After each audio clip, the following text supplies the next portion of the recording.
Something that Isabel said in the previous session really struck a chord with me. And she said that there's more to life than what exists on spreadsheets.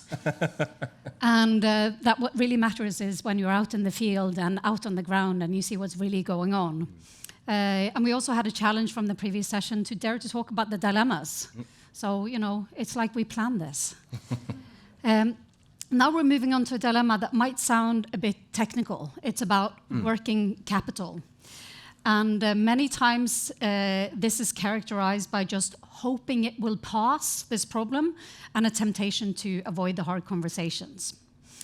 So over the past year, we've seen Agrio requiring a couple of small cash injections to manage this working capital gap.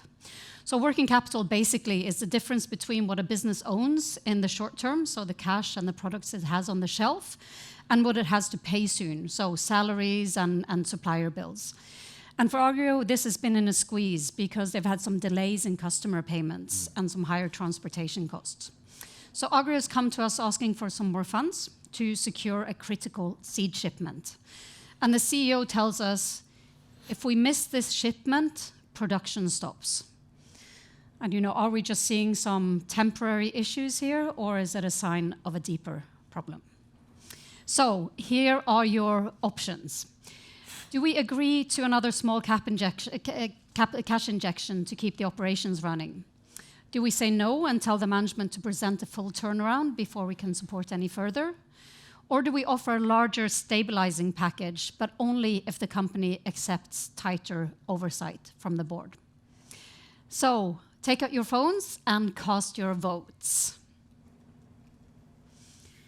And again, I know from our conversations, Fabrice, that this is something that you've seen more than once in your career at Norfund, huh? No, absolutely. I think this is something that speaks to the core of what we do. A critical item that we can solve alone. These short-term financings, it keeps coming back in most of our portfolio companies. I can see there's some differences in the response. Some, about a third, say, let's do another small cash injection to keep things going. But about half say no and ask the management to present a turnaround plan. And then some are also looking for a larger package. Interesting. Where do you land on this one, Fabrice? No, I think, as we said earlier, this is very much the core issue that we experience, particularly in agribusiness and manufacturing. And I'm sure it does happen as well on the ARI side, on CNI in particular. But in this case, I'll lean more on the B side, the B option, whereby I think we'll say no and ask management to come back with a more detailed plan. Because as you rightly said in the beginning of your introduction, there is something called a repeat mistake. So I don't think that's what we want to do. So at least at this stage, we want to see a little bit more of what is happening in the company. Even if it's really tempting to say it's only a small cash injection, if we can only get this one over the line, then it's all going to be fine. I think I had this reflection in a transaction recently, and Taylor said, "This is not good money after bad money." You know. So I think it comes back a lot. Feedback from management, and I think they're right. We have an issue that we need to solve as an institution with regard to working capital provision to our companies. That's something we're working on. But at the same time, we cannot just accept what is happening here. It seems to be a little bit of a same thing happening over time. So we need to understand, is this something that will pass, or is it more of a sort of structural problem that the business can't solve with just another small cash injection? Absolutely. So it's really not about being tough. It's about understanding what are the realities on the ground and not putting a Band-Aid on what's really a pretty big wound. Yeah, it's a reality check for management, so they need to come back. All right, our next dilemma, claims of child labor. This one is about ownership and values and trust. We get a phone call from the CEO of Agrio, and he's very upset. There's a journalist who is asking for comments on a new report saying that Agrio is involved in child labor. And this NGO has observed some very young workers harvesting sunflowers at dawn. And the farmers, they've told the CEO that this is about children helping their parents before going to school. It's a normal part of family life, and it's not really child labor. So this report, along with pictures, has now been sent to a Norwegian journalist. There may be some in the room who received it, I don't know. And the journalist is now asking, how can Norfund be invested in a company like this? So, do we then explain to the journalist that this is not child labor because the children are just helping their parents and they're attending school afterwards? Do we say we're working to mitigate the risk, but we can't rule out child labor in Agrio's value chain? Or do we tell the journalist that we can't comment until we know more and then ask Agrio to find out more about what's going on? Interesting. That's a tough one. So take out your phones and cast your vote. It is a tough one. And I know this is something that we've encountered, among other things, in cocoa production in West Africa. Oh, yes, absolutely. I think cocoa, critical export crop for us in Sub-Saharan Africa, particularly West Africa, bring a lot of USD and euro to our companies, to our countries and companies as well. But you have this latent risk in the whole value chain. So what do we do on this one, Fabrice? I think it's very much a communication representation issue. This is actually an operational one. So I might toss it back to you, to be honest, because you deal with these things. What you're telling me that I should be dealing with. That's so not fair. All right. So on this one, Fabrice, we'd have to go for B. So explaining that we're working to mitigate the risk, but we can't rule out that there is child labor. And this goes back to your point that in many of our markets, there are some very difficult challenges. And we know that in some of these value chains, there are children working. So those are dilemmas that it's very hard to avoid. So we need to understand the risk and mitigate the risk. But we can't say that we can guarantee that there's no child labor in these value chains. But just a challenge for you and maybe for the audience as well. We spoke about cocoa, and we can speak about a value crop, cashew nut, that everybody here can consume, right? In some of these value chains, particularly cocoa, we've seen some countries that have less of these issues than others. So why wouldn't we go, for example, for A, to actually explain to the journalists these kind of nuances? So I think in this case we have two different claims, right? We have the NGO saying there is child labor, and then we have the farmers saying these are kids helping out. And as of now, we don't really know. So we need to understand more about what is actually happening on the ground. Because children working and helping their parents before school, as long as it doesn't harm their health, as long as they can get an education, that is acceptable under international conventions. So we need to understand more about what's going on the ground before we can come to that conclusion. Absolutely. So never jumping to conclusions and saying something that you're not sure is true. So when in doubt, try honesty. Indeed. Excellent. Oh, okay, I'm hoping I'm going to turn it back to you now, Fabrice. Okay. All right. So let's move on to the next dilemma.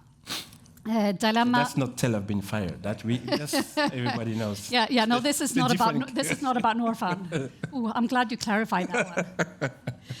So it's a final dilemma, and it's about governance. It's about how a company is run, the role of the owner, the board, and the management. It's about principles and rules, but it's also about power. So just before a board meeting, the board chair of Agrio, he is also the company's founder and the majority owner. He pulls us aside and he says, I dismissed the CEO yesterday. You know, we're falling behind and he wasn't up for the task. And he continues, to keep things steady, I'll step in as CEO, in addition to remaining board chair. Really? So this leaves the founder of Agrio in two top roles at once. So the CEO and the board chair. Interesting. And the board has not been in the loop on this major leadership change. And under the shareholders agreement, the board should have been consulted if the CEO is dismissed. So what do we do here? Do we tell the chair that combining chair and CEO roles is unacceptable and he must step down as board chair? Do we request that the CEO dismissal and leadership change be discussed and confirmed by the Agrio board? Or do we accept the situation temporarily, but then push for a clear timeline to hire a new CEO? Now, I'm not sure this is something that you face every day, maybe, Fabrice, but it has happened. It has happened, and more often than not, unfortunately. Particularly Norfund has this particularity to invest a lot in family businesses or in the case of renewable energy developers, the loan developers or actually individuals that are getting into that space. So we can encounter that. You have double hats, as we call it, which is the founder, and also the chairman or the CEO of the company. And it's tricky, very much. Manu, for these family-owned companies, sometimes decisions are made around the kitchen table as opposed to in the boardroom, right? Absolutely. So we are seeing option B being preferred for the majority. Request that this is discussed and then confirmed by the board. Where would you land on this one, Fabrice? I think this is a very nice question for our chair. I'm not sure she'll struggle or she will succeed to answer this. No, I think it's a very difficult one, even for our audience, because I think you can pick at least two of these answers. And I think for me, they could be the right one. But we have to choose, I guess. That's what you're requesting. So you can't say all of the above. That all of the above, it doesn't work. So I think I will go for the A. But again, caveat here, of course, you can, for example, go for C in this case. But I think... But A is pretty harsh. Why would you go for A? Well, it depends, right? I think you need to set a tone. We invested, let's say, if you assume last year, for example, where we started this, recently in the company, and you have to set a tone. It's important that you set a tone on where we stand. And Norfund as an institution is known to take a certain position. So in this case, you draw the line, you tell him this is not applicable, this is not right, and also look at the context here. You've been approached on the site by this gentleman who is the owner of the company. So it's not through a conventional board. So therefore, either he wants to seek Norfund as an ally in this decision, or he wants to bulldoze his way. So I think it's something to take into consideration. So it's both about the principle that a CEO and board chair should be separate, and then it's about the process of how this was being done. Yeah. And early on, if I read you correctly, you need to be very firm on how decisions should be made. Yeah, for me, there are two critical things when you invest, at least from my short experience. I think it's governance and cash. So those two things are critical. So in this case, governance will set the stage for you to either earn significant cash in the future or not. And it also set the stage to others, making sure that they know that you have some lines that you cannot cross. Yeah. Simple as that, yeah. So it's drawing a hard line even when it feels uncomfortable.